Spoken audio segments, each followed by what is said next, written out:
Time now as we take a live look outside from the Mission Ridge camera and turn to meteorologist Clay Smith, who is in with us today. And Clay, you were saying earlier we got off to that wet start, but most of the rain out of here now?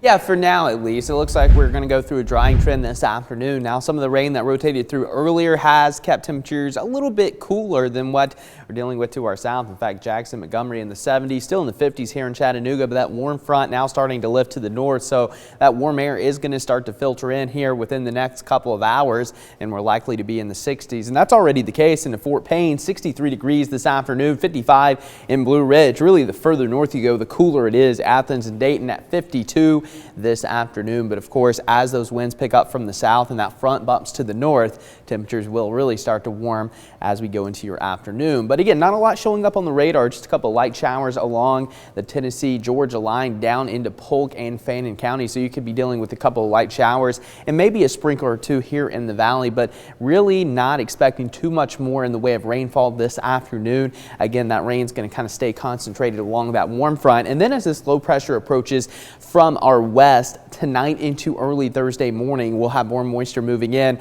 and a better chance of rain here across the Tennessee Valley. But road conditions are improving here from Chattanooga to Athens down into northwest Georgia. Still a couple of wet spots off to the east of I-75, so just be mindful of that. But as we take a look at your futurecast, again, the rain will start to move back in later this evening. Going to be very spotty. Again, our main batch of rain is going to come along this cold front, and that's going to be between about 5 and 9 a.m. tomorrow morning. So just in time for that Thursday morning commute. So I mentioned this earlier, you might want to get up just a little bit early because we're going to be dealing with some wet roadways and the potential for some heavier downpours. Just make sure that you have a plan to get to work safely Thursday morning.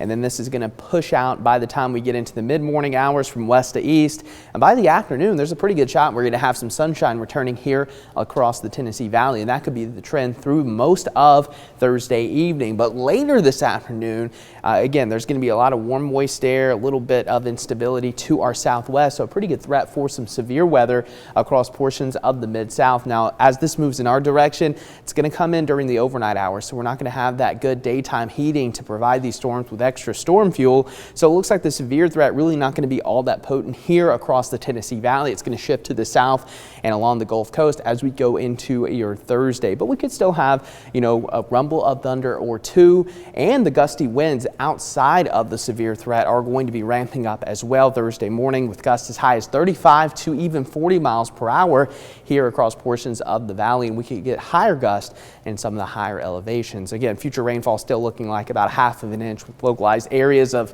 maybe an inch. Again, this isn't going to be a huge dousing of rain, but we're still going to have a decent soaking come through tomorrow morning. And then this weekend, we're going to be tracking a very interesting system. So this is going to bring the threat for some wintry mischief as we go into the weekend. Now, for us, it looks like we're probably not going to see too much, but there's going to be the possibility for some accumulations potentially in the eastern mountains, so western North Carolina and extreme southeast Tennessee. And as we take a look at this low pressure system, again, it's going to be very tricky. There's not going to be a ton of cold air, but this is what we call an upper level low. So it can bring that cold air down from the upper levels of the atmosphere, which could result into a transition from rain to snow into western North Carolina and the Carolinas. But for now, it looks like this is going to stay just off to our east. But again, this is several days out, so the track shifts a little further in our direction. Some of our eastern areas could potentially get a few snowflakes flying this weekend. So we're going to track this out closely, but for now, it looks like it's mainly just going to affect the Carolinas. Again, this is just one model depiction,